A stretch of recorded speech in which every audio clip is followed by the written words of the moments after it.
Okay, magandang araw sa inyong lahat mga Damadorians. Eto na naman tayo para muling magmumuestra ng mga lumang labanan. Matagal na labanan na ito kasi tansya ko siguro mga 20 years na 20 years na mahigit na to mula nung sila ay maglaban sa pagitan nila ni Boy Inchik at saka ni Nene Malikay. Bakit ko nasabing mahigit ng 20 years? Kasi nung makuha ko tong kopya na to, nung pang 2003, mula kay Willie, o di ibig sabihin, mahigit na 20 years na tong kopya na to. Kaya, eto, ipapakita natin. Pero wala naman kasi nakalagay kung anong taon eh. Nakalimutan sigurong ilagay ni Willie ko nung taon. Ang nakalagay lang rito, naglaban sila sa Rizal Park, Davao City, Mindanao. Pustahan. Hindi ko na lang babanggitin kung magkano naging pusta nila. Pero sa palagay ko, hindi to yung Boy Inchik na kilala natin na Grandmaster. Kasi nakalagay rito, Boy Inchik from Iligan City. Okay, hindi ko kilala tong dalawang to. Hindi ko kilala tong Boy Inchik ng taga Iligan. Hindi ko rin kilala tong Nene Malikay. Kayo na lang bahala kung kilala nyo ba ito o kung ito ba talaga o baka ibang Boy Inchik to o baka ibang Nene Malikay ito. Okay, so gaya ng dati meron tayong mga viewers na ayaw ng daldalan. Para sa kanila muna to. Itong puti ang kay Boy Inchik, yung orange ang kay Nene Malikay. Okay, unang sulong si Boy Inchik.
Okay, so yan yung naging resulta ng kanilang laban sa Game 1. Panalo si Boy Inchik.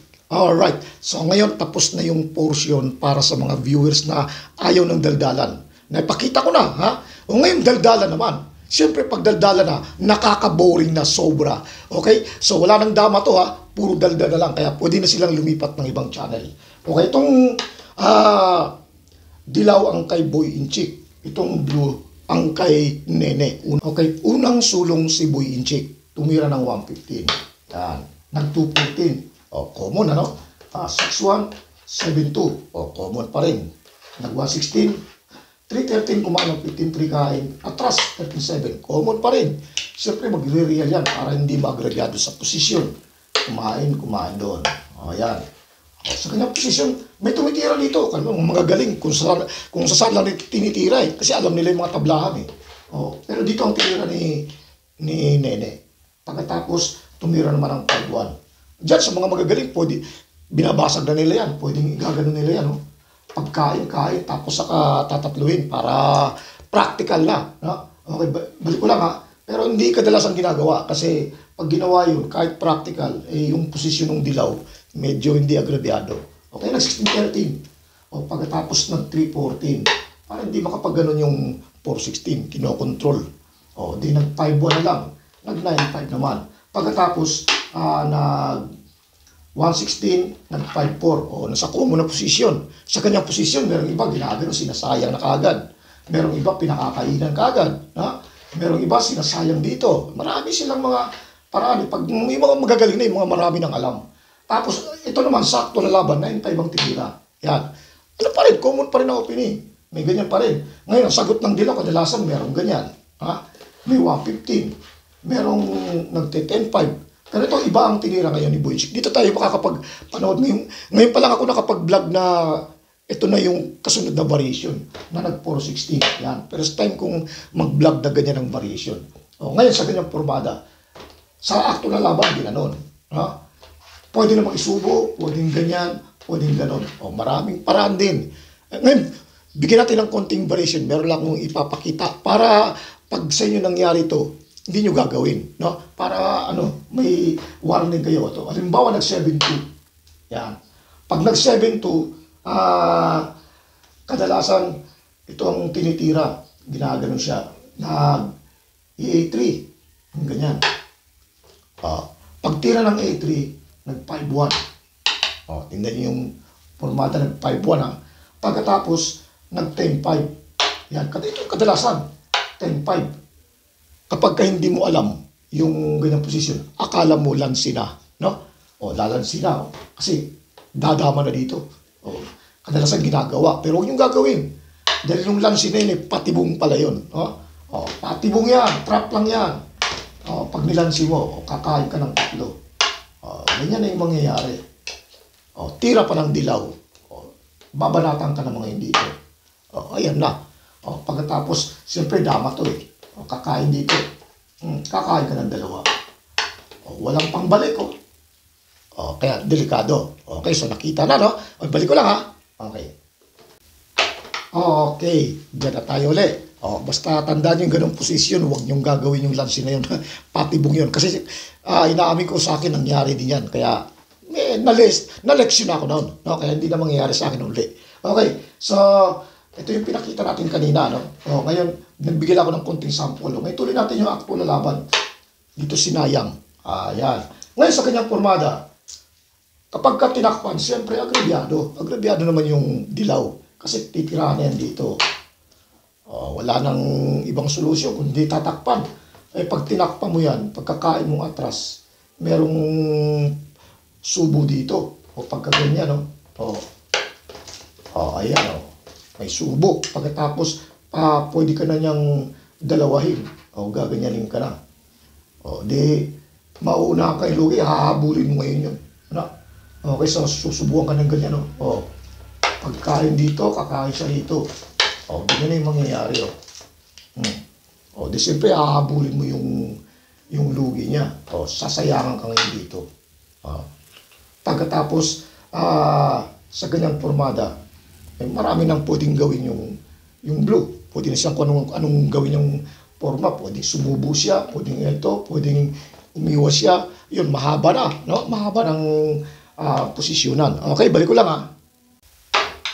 Okay, dyan ulit tayo. Ayan na, tumira ng 7-3. Okay, pinakita na natin itong itong 115. Masisira lang yung formada. Maring may tablahan, pero yung formada kasi masisira na, mahaba na yung bibilangin na naman. Kaya ang ginawa to, kasi medyo, kasi pag dito, bookline pa rin, papasok pa rin sa bookline yan. Pag isa ginawa niya yan, pagkatira dyan, kain dito. Yan yung mangyayari. Ngayon, ang ginawa naman ngayon, tumira ng A3. Yan. Pag tira ng A3, huwag kang magsi-16-13, malulugi ka. Kasi pagka tumira ka dito, sasabayan ka rin dito.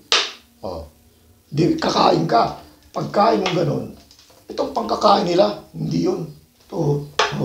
Pagkatas pagkain mo ganun, ayan na. Madadalawahan ka na. Okay, so, hindi maganda. Kaya dito, medyo masisira yung formada. Balik ko lang ha.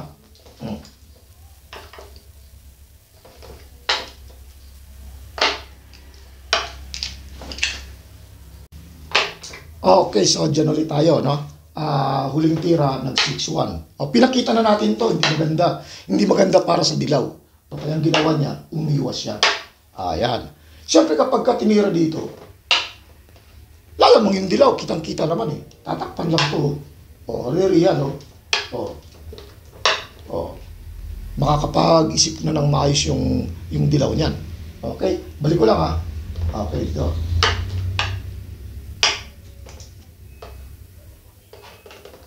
Yan. Umiwas. Umiwas. Yan. Sa actual na laban, ito yung tinira. Ganyan. Meron nang magsasabi na, bakit hindi sinayang? Parang sigurado na. Lansi kasi yan pag sinayang dadama dito yung dilaw. No? Hayaan lang yung gagano lang siya.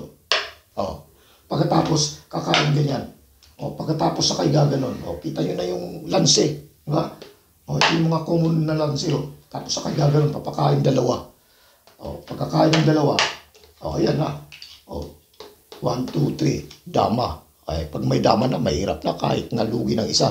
Okay? Balik ko lang Okay, so yan ang posisyon ng huling tinira ng A3. Yan. Pagkatapos ng 5-4, sinayang dito. Siyempre, iwas. Ngayon, dito na sinayang. Sa pagsayang dito ng 6-1, sa tingin ko lang parang magandang posisyon ng blue. Sa tingin ko sa ganyang posisyon. May mga trap lang yung dilaw. Pero pag naiiwasan, parang yung dilaw yatang mahirapan tulad yan, umiwas siya. Kasi gumawa siya ng lanse. Pag sumayang, malalanse, pinakita ko na. Ito hindi rin maganda. Ngayon itong tinira, sumunod. Yan. Pagkatapos nag-A3 dito. Yan dyan sa tingin ko, parang lugi na yung, malulugi na yung dilaw. Ito kasi tinira sa aktual na laban. Mamaya, lagyan natin ng variation mamaya. Kaya pinadalawa to. Pagpakain ng dalawa, kumain din ng dalawa doon. Ganyan. Pareha, walang lugi. Kumain ng isa. Lugi ng isa. Pero may pambawi. Yan yung sa aktual na laban. Kaya natalo si Nene. Ginanyan, pagkatapos, kinain to. Tumira naman ngayon dito. Yan. Yan na yung sumunod. Kahit pa ito yung ititira, papakain na to. Pagpakain ng ganun, sasayangin. Dama. Di natural, iiwas. Ganyan na mangyayari. Tinira naman to. Wala na yan. Itong tatlo, wala na. Nakulong na ng dama. Kahit pag gumanyan yan, papakain na to. Yung dalawa. Pagkakain, wala na. Isang dama na lang. Kahit anong gawin. Tumira dito. Yan. Sasalubungin naman yan dito. Wala na.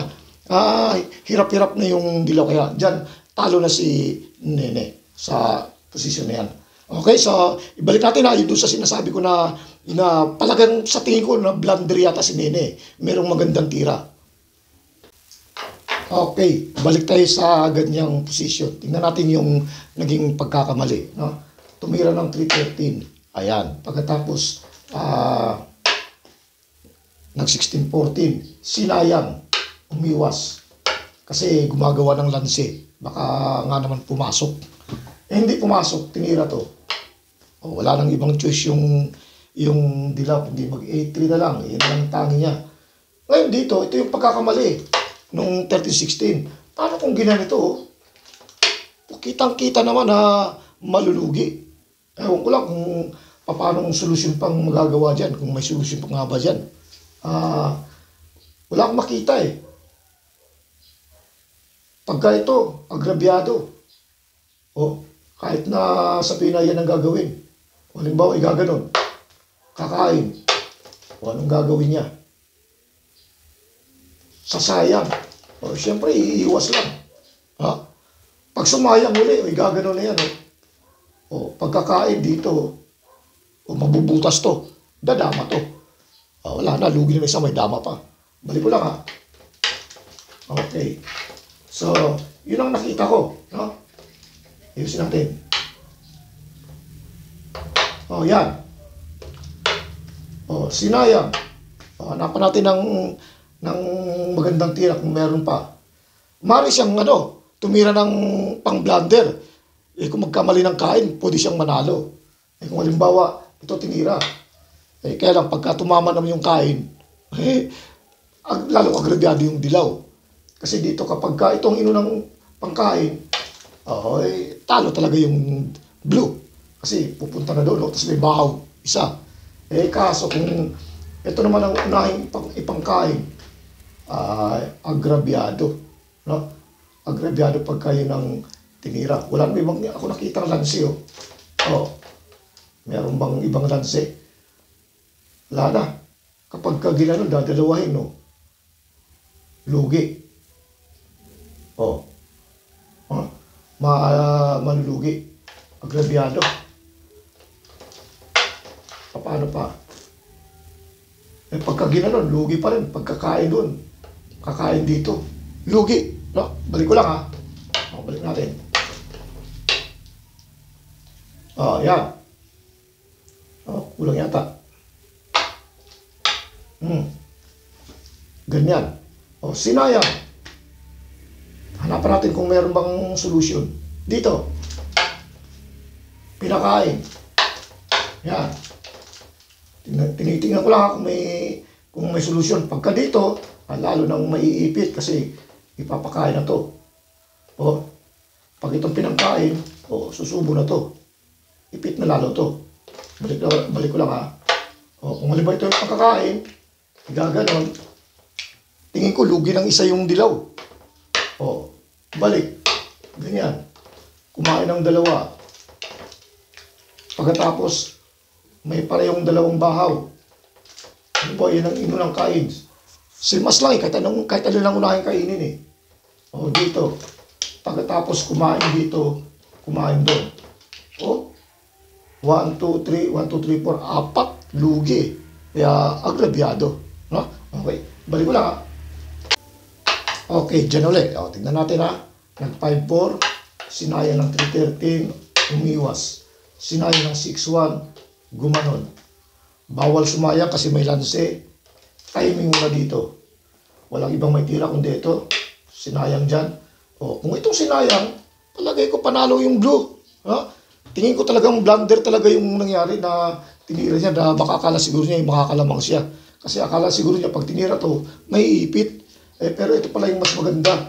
Wala akong makitang ibang magandang tira kahit anong gawin. Siguro pag ito naman, di malamang ito yung pangkakain. Di ba?